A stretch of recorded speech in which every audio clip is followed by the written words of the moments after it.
दी innovators education system के platform से ये लेक्चर डिलीवर किया जा रहा है।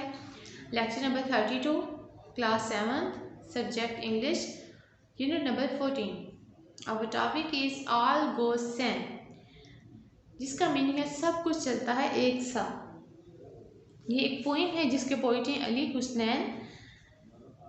इसकी आज हम थीम डिस्कस करेंगे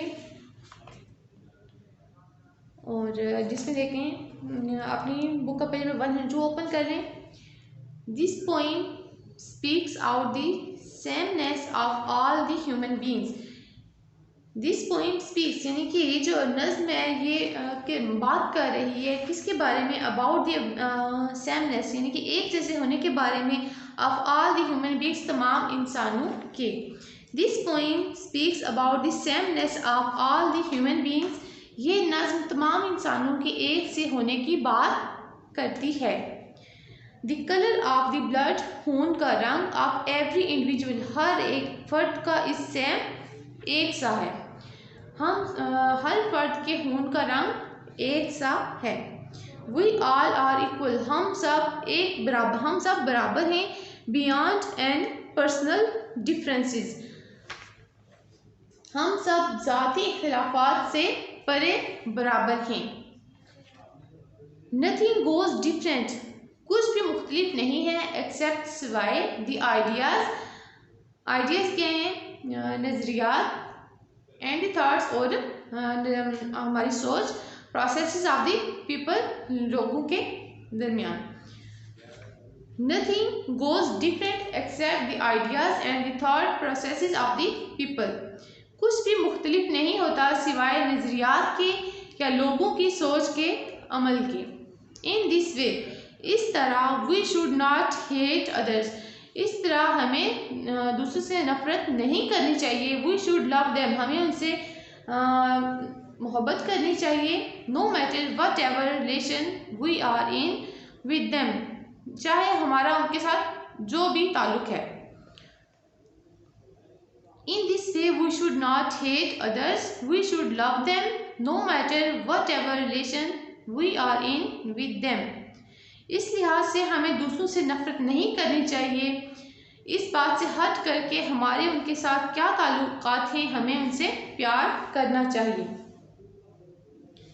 ये था इसका थीम। इसके बाद यहाँ पे देखिए पेज 102 पर ही है मेटाफोर, इसके बारे में हम पढ़ेंगे।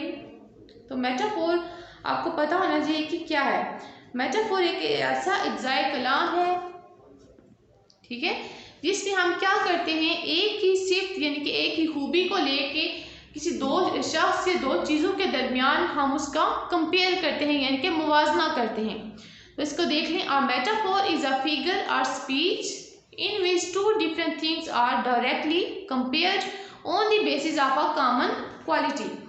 इस्तारा एक अज्जाए कलाम है जिसमें दो मुख्तलिफ चीज़ों के दरमियान एक मुश्तरका खूबी की बिना पर बराह रास्त मुवाजना किया जाता है। तो इसकी कुछ एग्जाम्पल्स हैं, यहाँ पे देख लें। जैसे देख लें, फर्स्ट है ही इज़ अ टाइगर, कि वो एक चीता है। तो यहाँ पे वो एक बंदा, जाहिर वो चीता तो नहीं हो सकता, तो यहाँ पे हम उसकी कंपेयर यानी कि खूबियों को हम कंपेयर करें। जैसे हम बात करते हैं कि ही इज़ अ टाइगर, तो यहाँ पे हम इसकी ब्रेवरी यानी कि बहादुरी को कंपेयर करें। कौन सी सिर्फ यहाँ पे कंपेयर हो रही है, bravery, yes, bravery is compared. Second sentence है हर बेबी इज रोज, यानी कि उसका बच्चा गुलाब है। यहाँ पे जो सिर्फ यानी कि जो कंपैरिजन है, मेटाफोर यूज हमने किया है, तो वो क्या था, ब्यूटी इज कंपेयर्ड, यानी कि यहाँ पे खूबसूरती को मुवाजना किया गया, खूबसूरती का। नेक्स्ट है दिस चाइल्ड इज मून, ये बच्चा चांद है। तो यहाँ पर क्यूटनेस इज कंपेयर्ड, यानी कि क्यूटनेस यहाँ पे कंपेयर की गई है, खूबसूरती। नेक्स्ट है Kamran is an eagle, Kamran एक उकाब है। तो यहाँ पे शार्प साइटेडनेस इज कंपेयर्ड, यानी कि तेज नजरी का मुवाजना किया गया है। लास्ट है Rihan is Einstein of the class, Rihan अपनी क्लास का आइंस्टाइन है। तो यहाँ पे इंटेलिजेंस इज कंपेयर्ड, यानी कि इंटेलिजेंस जहानत का मुवाजना किया गया है। इसके बाद देखें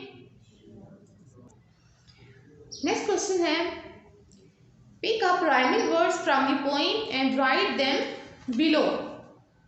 नज़्म में से हम काफिया अल्फाज ढूंढें और उन्हें लिखें। फर्स्ट वर्ड है मी, मी सी। राइमिंग वर्ड्स कैसे होते हैं, यानी कि आपस में उनकी आवाज़ एक जैसी होती है। जैसे कौन सा हमने फर्स्ट वर्ड क्या किया है, मी सी। सेकंड है नाइट, क्वाइट। थर्ड है around, sound. And fourth is sleep, deep. इसके बाद अपनी बुक का पेज में 104 ओपन कर लें। यहाँ पे आपको टॉपिक नज़र आ रहा होगा कंडीशनल सेंटेंसेस। तो कंडीशनल सेंटेंसेस को बोलते हैं शर्तिया जुमले। तो इसकी डेफिनेशन देख लें। Conditional sentences are the sentences expressing a situation as a condition for the happening of another situation और रिजल्ट। यानी कि कंडीशनल सेंटेंसेस यानी कि शर्तिया जुमले ऐसे जुमले होते हैं जिसमें कोई ऐसे जुमले होते हैं जो किसी दूसरे अमल के होने के लिए शर्तिया सूरत हाल बयान करते हैं। तो इसमें जो हमने इसकी टाइप आज पढ़नी है वो सेकंड कंडीशनल सेंटेंसेस है, यानी कि दूसरे शर्तिया जुमले जिसमें हम uses second conditional sentences uses the past simple in if clause then would and the first form of the verb in main clause. दूसरे शर्तिया जुमलों की इफ, फिर क्लॉज में फेल माजी मुतलिक और फिर वुड और फिर उसके बाद फेल की पहली फॉर्म में क्लॉज इस्तेमाल होती है। तो इसका देखिए फॉर्मूला क्या है। इफ सबसे पहले इफ है, इफ के साथ ही आपने पास सिंपल पास फॉर्म लगानी है। इफ के साथ हमेशा पास सिंपल फॉर्म लगेगी। इफ यानी कि क्लॉज है, then remaining portion of the sentence and last पे वुड और फिर वुड के साथ हमेशा first form of the verb लगाएंगे। तो ये हमारी सेकंड कंडीशनल सेंटेंसेस यहाँ पे कंप्लीट होंगे। इसके एग्जांपल देख लें। If I won the lottery, अगर मैं लॉटरी जीता। I would buy a big house, तो मैं एक बड़ा मकान खरीद लेता। यानी कि यहाँ पे इफ उन्होंने लगाई है, कोई कंडीशन दी है कि अगर मुझे लॉटरी में जीतता तो मैं एक बड़ा मकान खरीद सकता था। फिर उसका मेन क्लॉज यानी कि उसका रिजल्ट बताया है। ठीक है, पहले इफ है, इफ के बाद कोई ना कोई कंडीशन या सिचुएशन दी जाती है और उस कंडीशन या सिचुएशन का एज अ रिजल्ट क्या निकलता है, उसका अगर ये काम होता तो उसका रिजल्ट क्या होता। ठीक है, तो वो लगाते हैं। जैसे कि देखिए इफ है, इफ के बाद आई वॉन दी लॉटरी यानी कि अगर मैं लॉटरी जीता। I would buy a big house, तो मैं एक मकान खरीद लेता। इसी तरह दूसरी एग्जाम्पल देखिए। इफ यू वर्क हार्ड, अगर आप मेहनत करते। यू वुड पास, तो तुम पास हो जाते। ठीक है, इसकी एग्जाम्पल दिए। इसके बाद देखिए नीचे क्वेश्चन है, all of this sentences belong to second conditional sentences. नीचे उन्होंने कुछ सेंटेंसेस दिए हैं जिनका उन्होंने बताया कि सारे जुमले हैं ये सेकंड कंडीशनल सेंटेंसेस से ही इनका ताल्लुक है।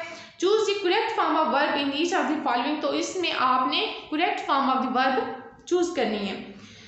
फर्स्ट है if I blank to me I would help him if I cam.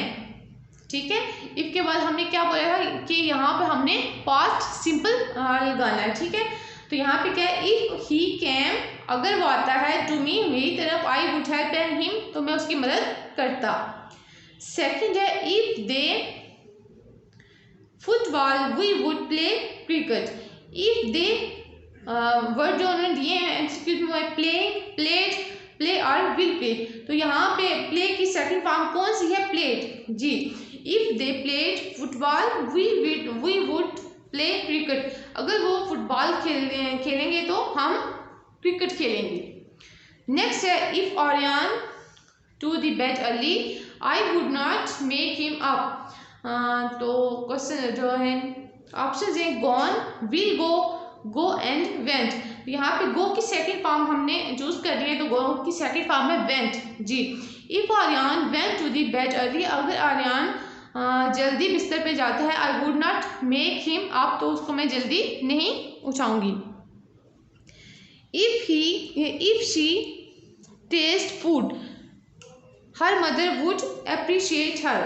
If she cooked, ठीक है। वर्ड जहाँ पे कुक्स थे, कुक्ड है, इज कुकिंग और विल कुक।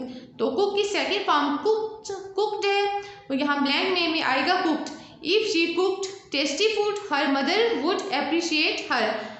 अगर वो अच्छा खाना बनाती है तो उसकी माँ उसको अप्रिशिएट करेगी। लास्ट है if we hard we would pass the exam easily. तो यहाँ पे ऑप्शन है स्टडी, स्टडिंग, विल स्टडी और स्टडी। यहाँ पे स्टडी की सेकंड फॉर्म लगानी है, तो स्टडी की सेकंड फॉर्म है स्टडीड, तो ब्लैंक में आएगा studied. If we studied hard we would pass the exam easily. अगर हम सख्त मेहनत करेंगे तो हम इम्तिहान आसानी के साथ पास कर लेते। तो यहाँ तक ये हमारी एक्सरसाइज कंप्लीट होती है। आज का लेक्चर इतना ही था। अल्लाह हाफिज़।